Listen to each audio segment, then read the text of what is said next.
Christ Triumphant, August 24th, Daily Devotional by Ellen G. White, The Messiah of Prophecy Rejected. And he said, Verily I say unto you, no prophet is accepted in his own country. Luke chapter 4, verse 24. With what intense interest was this controversy watched by the heavenly angels in the unfallen worlds as the honor of the law was being vindicated. Not merely for this world, but for the universe of heaven and the worlds that God had created, was the controversy to be forever settled. The confederacy of darkness was watching for the semblance of a chance to rise and triumph over the divine and human substitute and surety of the human race, that the apostate might shout victory, and the world and its inhabitants forever become his kingdom. But Satan reached only the heel. He could not touch the head. Now he sees that his true character is clearly revealed before all heaven, and that the heavenly beings in the worlds that God has created would be wholly on the side of God.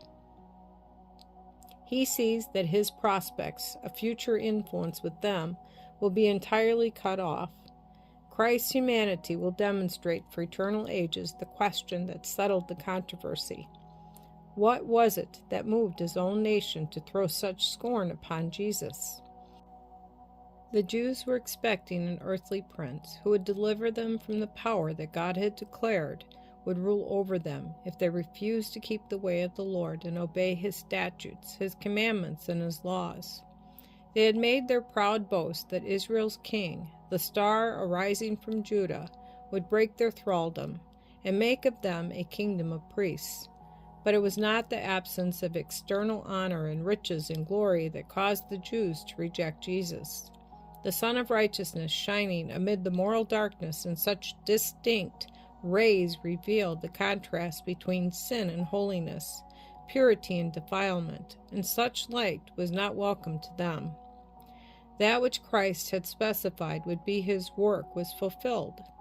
The sick were healed, demoniacs were restored, lepers and paralytics were made whole, the dumb spake, the ears of the deaf were opened, the dead were brought to life, and the poor had the gospel preached to them. Every miracle wrought by Christ convinced some of them of his true character, which answered to the specifications of the Messiah of prophecy. But those who did not receive the light of heaven set themselves more determinedly against this evidence.